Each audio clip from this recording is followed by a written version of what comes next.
Top 10 highest verticals in NBA history. To be great at basketball, you have to love the game Ooh, and be really skilled. However, it yeah. also helps if you can jump out of the gym. Throughout NBA history, there have been many guys athletically able to do things that are beyond belief for ordinary humans. In this Hmm. video, we'll go over the players with the highest vertical jumps of all time, for I those bet. players who have official measurements. I ain't bet. Cool, cool, cool. Shannon Brown, 44.5 inches.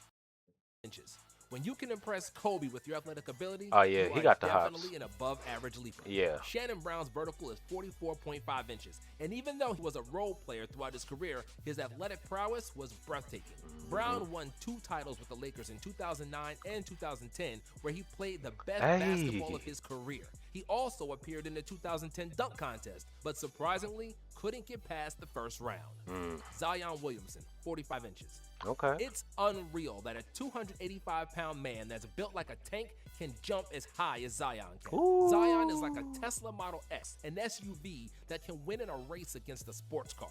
With the 45-inch vertical, Williamson is one of the most athletic players in the NBA. Even as a rookie, he's one of the most challenging guys to guard, and we've seen Hmm. players simply bounce off his large body. At his time at Duke, he successfully Ooh. completed a dunk from the free throw line, Oh leaving my all God. GMs drooling Wow. to get the number 1 pick. Hopefully from the Zion. free throw bounce off his large body. At his time at Duke, he successfully completed a dunk from the free throw Oh line, my leaving all God. GMs Zion. drooling to get the number 1 pick. Hopefully, Man, he'll he remain gotta do something. injury-free so we can all enjoy the game of this physical marvel. Spud Webb, 46 inches. When Wow. you hear that the third shortest guy who ever played NBA basketball is also a slam dunk champion, you think, it can't be right. But in the case of Spud Webb, it Ooh. is. Webb was not blessed with height, but he had hops Ooh. and then some. His vertical was 46 inches, and it allowed him to play the game of giants. Before the gravity did its thing, only for a little while, Spud was as tall as everybody else on the court. He will mostly be remembered for his time in Atlanta, where he achieved a feat that many thought it wasn't possible for him to achieve. The 1986 Slam Dunk Contest was the most memorable highlight of Webb's career, and the world was in shock when he defeated the 6'7" Dominique Wilkins with 2 perfect 50-point scores in the Hey. final round. Derrick Jones Jr., 46 Oh yeah, inches. he got the hops. In a somewhat controversial fashion, Derrick Jones won the 2020 Slam Dunk Contest. Dwayne Wade has been a great playmaker his entire career, and it's fair to say that we can add one more assist to his total tally.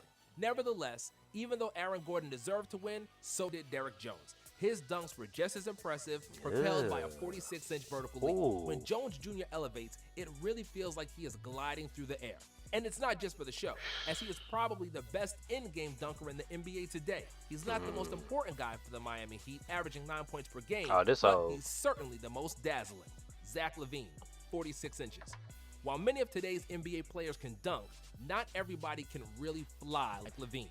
When the photo of your slam dunks looks fake because it seems impossible that you could actually dunk from that far, then you know you got hops. Zach LaVine is a proud owner of a 46-inch Yeah, LaVine do got hops. and is widely regarded as one of the most athletic players of the new NBA generation. Zach won 2 slam dunk contests in 2015 and 16, and his dunk duel against Aaron Gordon was arguably the best slam dunk contest of all time.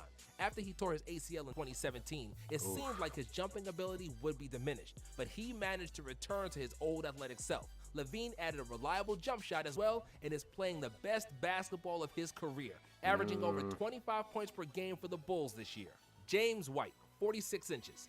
James White did not have a stellar NBA career, appearing in only 67 games with the averages of 2.7 points in less than 9 minutes per game. He was more popular overseas than he was in the States, and his career story is that of a great dunker, not so much a great player.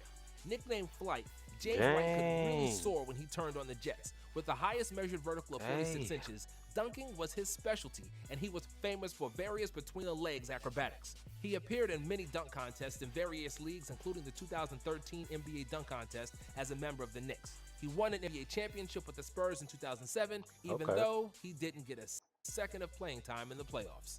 Jason Richardson, 46.5 inches. Jason Richardson was the 5th pick in the 2001 NBA draft after a successful 2-year stint for Michigan State University, where he won the 2000 NCAA title. Drafted by the Warriors Warriors, Ooh. Jay Rich dazzled with his scoring and exceptional athletic ability. With his 46.5-inch vertical, he was the most athletic player in the league in the early 2000s. Considering he played at the same time as peak Carter, T-Mac, and Kobe, that is Yeah. definitely something to be proud of. In the manner of Shawn Kemp, Jay Rich was vicious to the rim, and his dunks made a regular appearance on the NBA Top 10. His out-of-this-world bounce helped him to win the 2002 and 2003 Slam Dunk Contest, and Jay Rich became the first player since Jordan to win it back-to-back. Richardson was a part of We Believe Warriors and 7 Seconds or Less Suns before finishing his career in Orlando and Philadelphia. Dennis Smith Jr., 48 inches. Being able to jump really high is like winning a basketball lottery. Man, It will often Dennis bail you out when Smith. your skills are not as developed. That can be a gift and a curse, as some players can rely on their athleticism too much and don't perfect other parts of their game. Dennis Yeah. Smith Jr. is one of those players. He can jump like Michael Jordan and has the same 48-inch vertical as him, but he's far away from his airness. Smith's career has been relatively disappointing so far, and he's averaging only 5 points per game for the Knicks this season. Man, he not even in the league in 2026, I don't think. Despite those springs in his legs, he doesn't look like a starting NBA point guard as of yet, and will have to improve his skill to justify big expectations. Darrell Griffith, 48 inches. When we think about the Griffith. NBA high flyers of the 80s, the first associations are Jordan, Dominique, and Dr. J.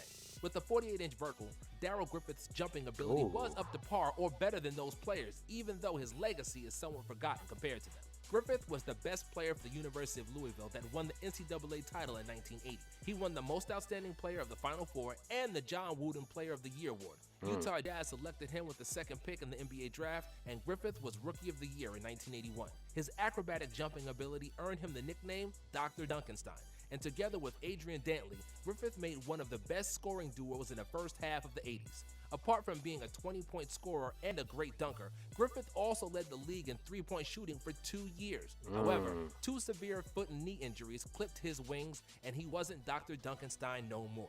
His production declined, and Griffith was forced to retire at age 32. He played in Utah his entire career, and his number is retired by the team.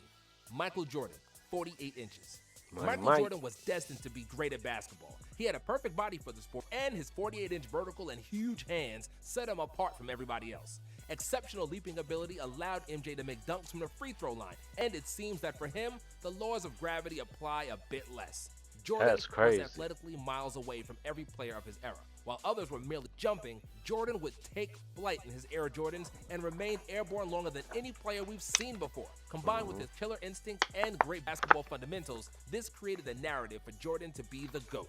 A great example of Jordan's athletic supremacy is Larry Jordan, Michael's brother. Larry was 5'8" and was not a pro basketball player. But Larry could also be called Air Jordan because he had a 44-inch vertical and could dunk with ease. For example, Vince Carter's vertical is 43 inches, which tells you how genetically gifted Jordan was. Wow. Money Mike is the GOAT, man. Make sure you hit that thumbs up, that like, and subscribe, and don't forget, y'all.